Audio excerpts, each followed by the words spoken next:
Hi, and welcome. If this is your first time here, I'm glad you found me. And if you're coming back, thank you for walking this journey with me. Today's episode is called The Chapter That Built Me because sometimes the season that feels like it's ending you is the one that's actually forming you. Looking back now, I didn't realize I was in the chapter that would build me. When you're inside it, you don't see it that way. You just feel the weight. So let me offer you a shift. Instead of only thinking about how hard your journey is, think about how powerful your story might become. Now, before you roll your eyes at that, let's be honest. The hardest part of a journey like this isn't always what people think it is. It's not just the diagnosis. It's not just the surgery. It's not even the physical pain. The hardest part wasn't the diagnosis. It was figuring out who I was supposed to be after it. Before cancer, I was shy. Not the cute kind. The shrinking kind. I felt weak. Non-existent almost. Unless I was inside my family. Outside of that, I avoided conflict. I avoided attention. I avoided taking risks. I avoided the spotlight. I blended in on purpose. Because blending in, for me, felt safer than being seen. And I tolerated things I would never tolerate today. I tolerated being physically abused. I tolerated silence. I tolerated shrinking. I tolerated less than I deserved.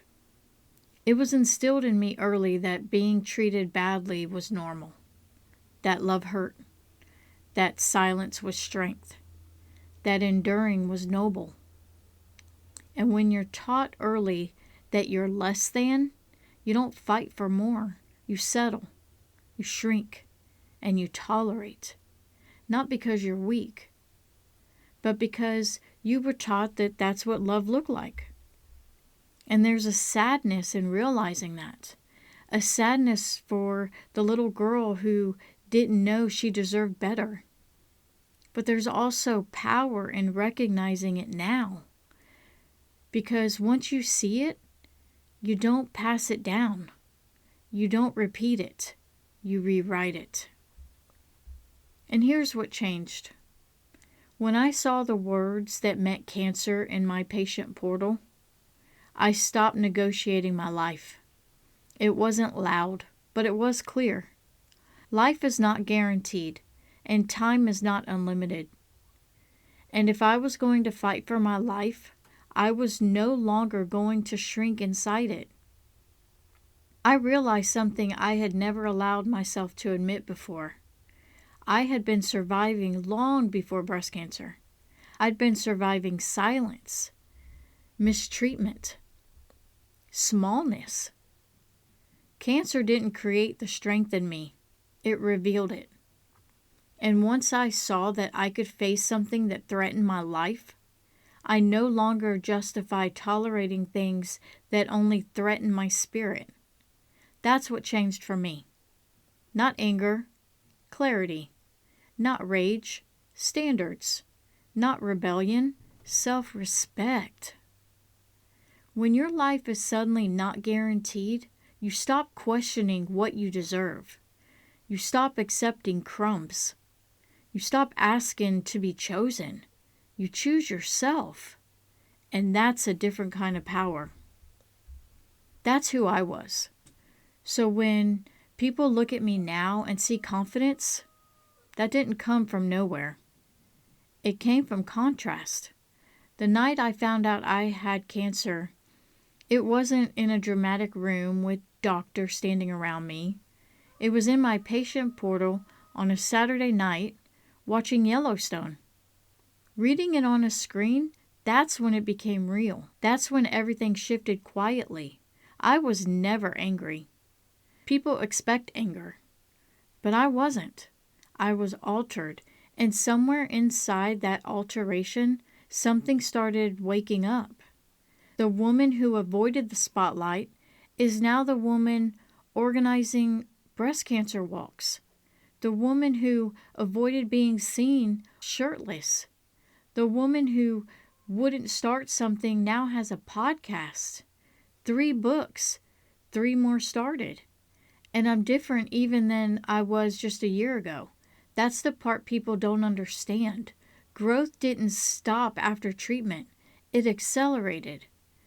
This May, I'm organizing my first annual breast cancer walk. I don't think people realize how big that is. I do. Everything I'm doing now, the podcast, the books, the visibility, would have terrified the old version of me. And here's the deeper truth. I don't walk shirtless because I need attention. I walk shirtless because I'm no longer afraid of it. I bring the attention to myself intentionally because I want my daughter to see that being seen is not negative. Visibility is not danger. Being noticed is not something to fear. I want her to see that standing out doesn't mean you're unsafe. This chapter didn't break me. It exposed what I have been tolerating. And once you see that clearly, you can't unsee it. This chapter didn't destroy me. I grew from it. And I am more positive and clear in my direction now than I ever have been. What fears me today? It's not criticism or judgment or walking shirtless. It's dying before I raise this mission higher, before I leave something behind that lasts. That's the fear, legacy unfinished. Because this path I'm on isn't about ego. It's about impact. It's about raising this higher than just me, higher than a season, higher than one woman's story. I don't fear death the way people think. I fear unused potential. I fear leaving strength on the table. I fear not building this as far as it can go. But fear doesn't paralyze me anymore. It fuels me. Every walk, every book, every podcast episode, every conversation that's started, that's me refusing to leave this unfinished. These books aren't just projects. They're permanent. They're proof that this chapter didn't silence me. They're words that will outlive me. They're conversations my grandchildren can hold one day when I'm not in the room. They're part of the legacy I'm building intentionally, because stories don't just live in memory, they live in pages, and I chose to write mine. There are still moments I look back and wish I'd spoken sooner. But healing isn't linear. Confidence doesn't erase history. Sometimes I wonder why I stayed quiet for so long, why I tolerated what I did for so many years, why I made certain choices. But growth doesn't require perfection. It requires honesty. And I'm honest with myself now in a way I was never before. I don't shame the woman I was. She was surviving with the tools that she had. But I don't live there anymore. And that's the difference. Forgiveness might still be in progress, but my momentum is not. I'm growing every single day. And here's how I see time now. A year isn't 365 days. It's 52 chances, 12 chapters, 4 seasons to evolve. Your life can change in a year, not because of perfect plans, but because of momentum. And once you build momentum, you don't go back to shrinking. Looking back now, I understand something I couldn't see then. There's a moment when you realize, I will never be the same woman again, and that's heavy. Pain heals, scars settle, but identity shifts take time. The hardest part wasn't the surgery. It wasn't the stairs. After my second mastectomy, I was happy. I loved the way I looked flat. That part was instant. The hard part was everything around it. It was rebuilding why everyone else thought the hard part was over. It was asking, who am I now? That, for me, was the real work, the becoming. And that's when I stopped trying to go back and started moving forward. Hard chapters aren't the end of a story. They're what give it depth. No one says, my life was easy and that made it meaningful. Meaningful is built in tension. Growth is built in discomfort. Character is built when you didn't quit. When you're inside the chapter, it feels endless. But when you look back, that's where the power lives. Instead of thinking about how hard this is, ask yourself how powerful this story will become. Not because it's easy, but because you didn't quit. I look at the woman I was 4 years ago, scarred, healing, unsure.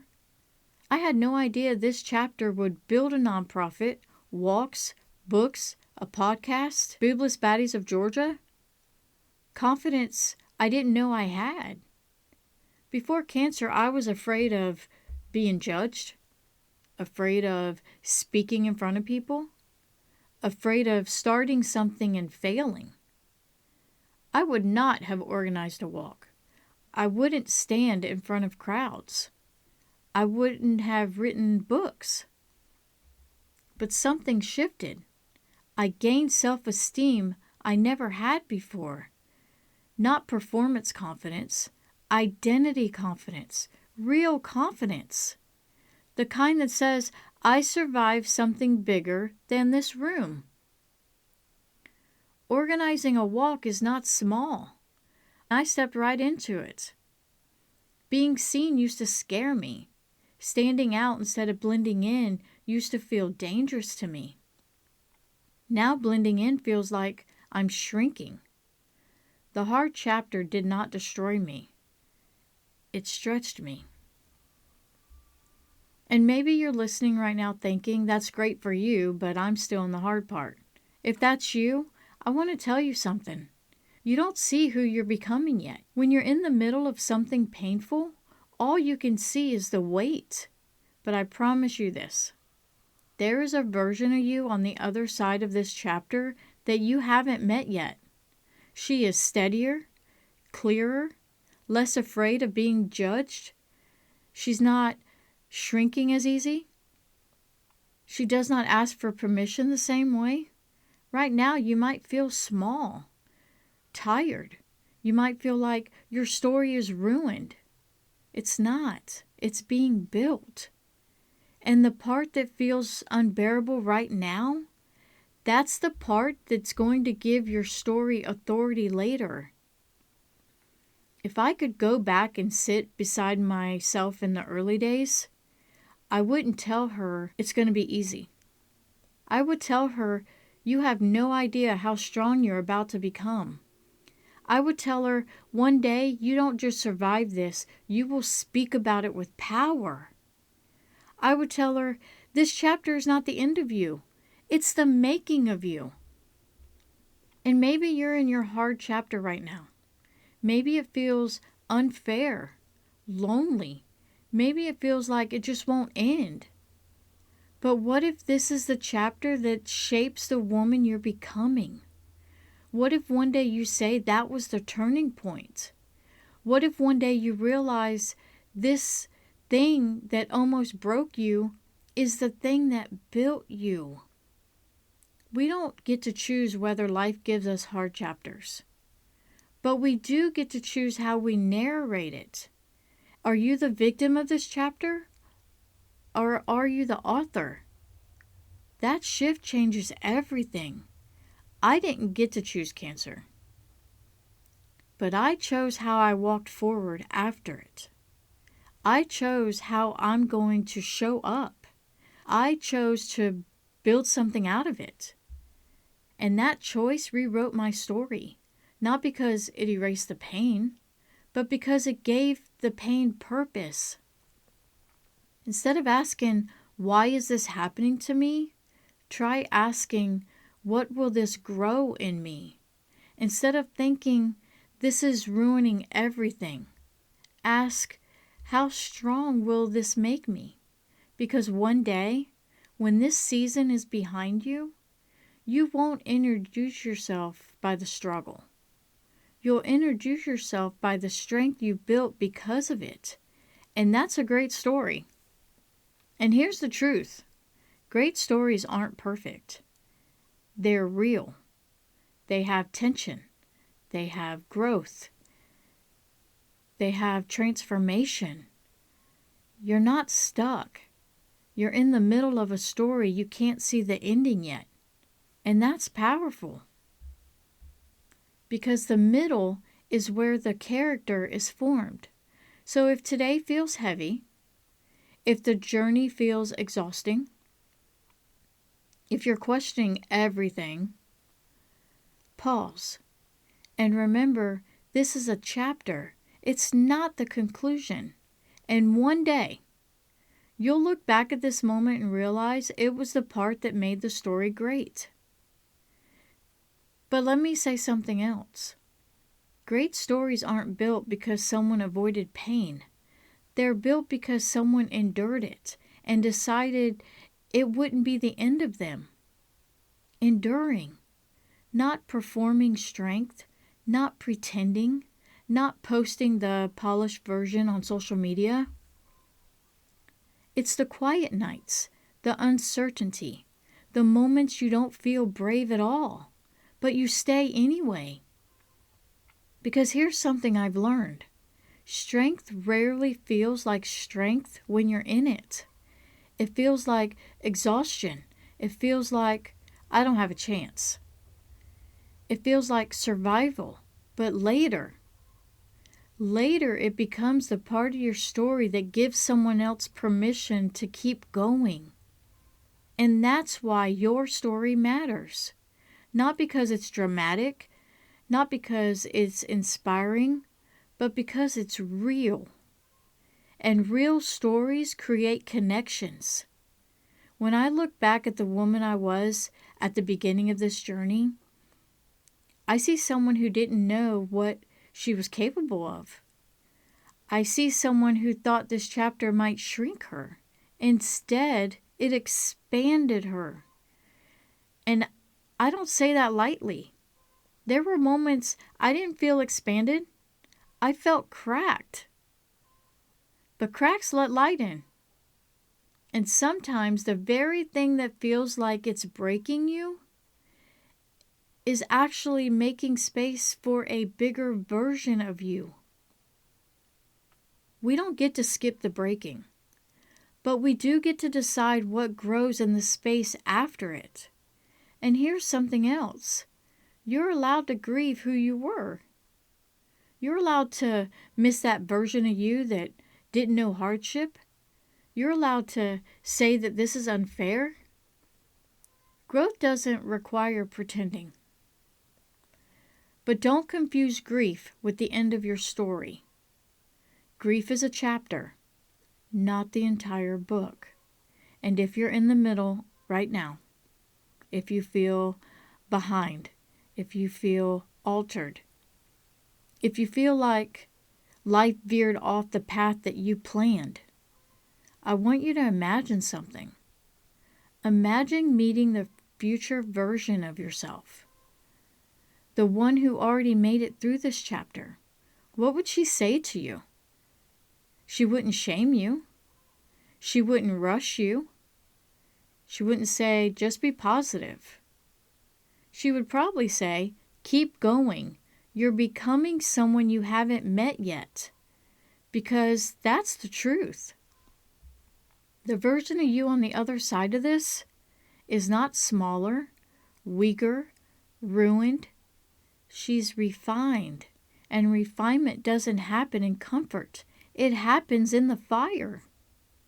So instead of asking yourself why this chapter is so hard, ask what it's shaping. Instead of asking why this is happening to me, Ask, who are you becoming because of it? Because one day, and I promise you this, you will tell this story without shaking. You will tell it without anger swallowing you. You will tell it with steadiness. And someone sitting across from you will think, if she made it through that, maybe I can too. That's a great story. Not because it was easy, but because you didn't quit. Quitting doesn't always look dramatic. Sometimes quitting looks like shrinking, like blending in again, like dimming yourself to make other people comfortable. I did that for years. I don't do that anymore. Not because I'm fearless, but because I've already faced something bigger than discomfort. So if you're listening to this and you feel small, know this. The version of you that feels weak right now, she might be in the middle of becoming the strongest version you've ever been.